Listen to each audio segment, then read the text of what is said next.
know, the guy before you has lived such a wild, crazy roller coaster of a life, like almost all of us have, if I don't say so myself. I posted a lot of videos out there on YouTube. Maybe I should give a little bit of an account what made me the man who I am today. You know, I grew up in Unionville, Indiana, just outside of Bloomington, and I am a product of alcoholic parents, like a lot of us. That's okay though. They did their best to work and provide for us and help instill the great ways and values that a young man should have. I did grow up without a generator. Excuse me. I grew up with a generator because we didn't have electricity. Used kerosene heaters, so many other things.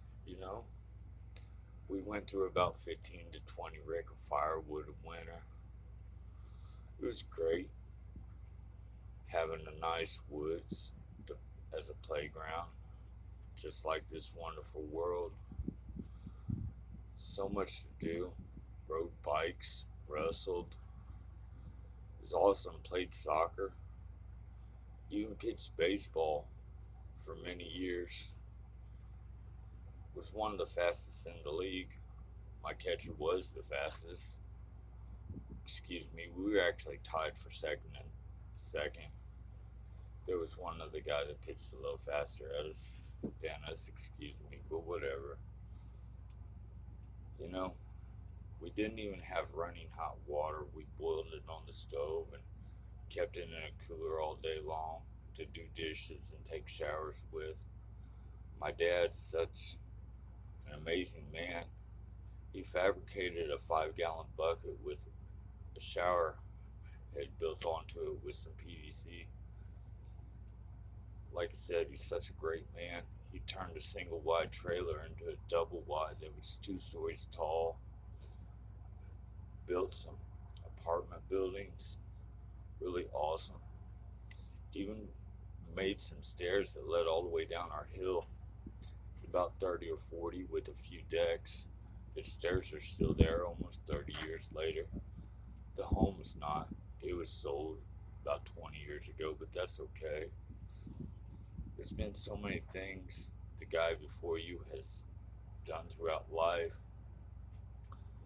sports, work, working. I even turned down management when I was 17 with McDonald's to go into the Marine Corps where I did infantry. I was a mortarman. But even before that, when I was about 10, I helped labor with my father, do tree trimming, work at a dog kennel, doing playtime with the animals, taking them out for walks so they weren't caged up all damn day. You know, I did actually start a legitimate job when I was 14 working with McDonald's. It put me through high school, which was about the extent of my schooling, although I do have about a year of college under my belt a few years ago. But how isn't life one of the biggest teachers out there? There's so much that goes in to one's life, learning. Down here is my backpack.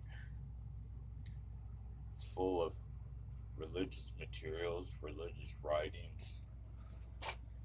I even carry a great rosary, which was presented as a gift to this fellow gentleman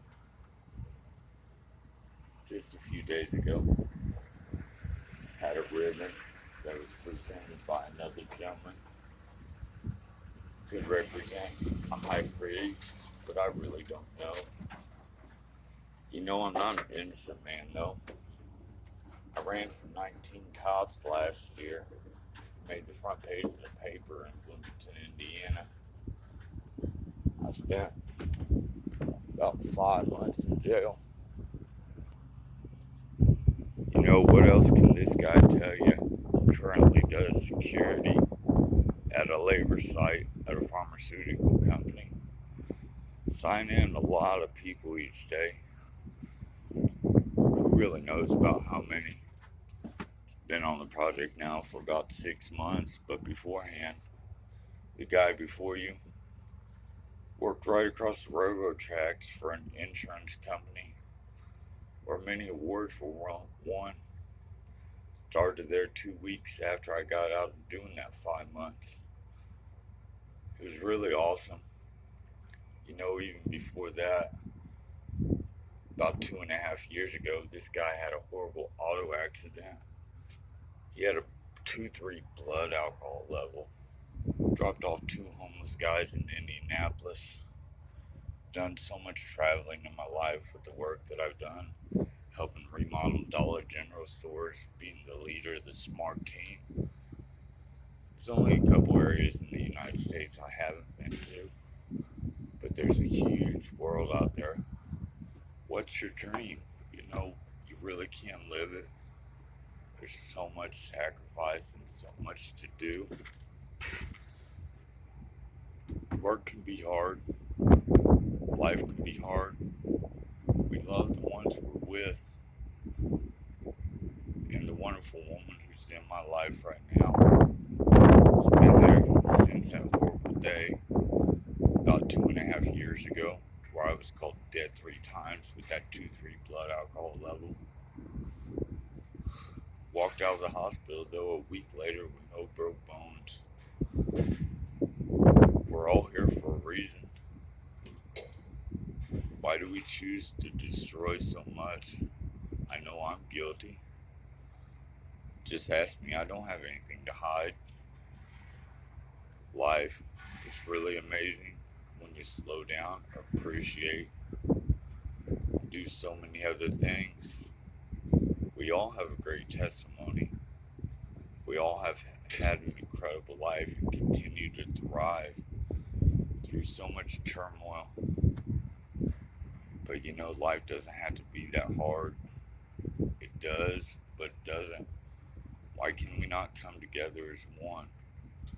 Doesn't the literature that's in this backpack, Catholic Bible, a Zondervan Study Bible, New International Version, I even have a King James Version, which I got just a couple weeks before my brother was found on Mother's Day in '07. What a treacherous Mother's Day for my mom. Lord rest her soul. We've all lost so much in our life. Excuse me, had food on my mouth. Fluffernutters are good for breakfast, Peanut butter, marshmallow fluff, some coffee. Why do we choose to harm our bodies? I know I was guilty. Alcohol, spice, meth, pot, pain pills. So many out there suffering addiction. How do we want to learn and grow from the misfortunes that we've done to ourselves? I love you guys. Have a blessed day. Thank you for taking the time to watch this if you so choose.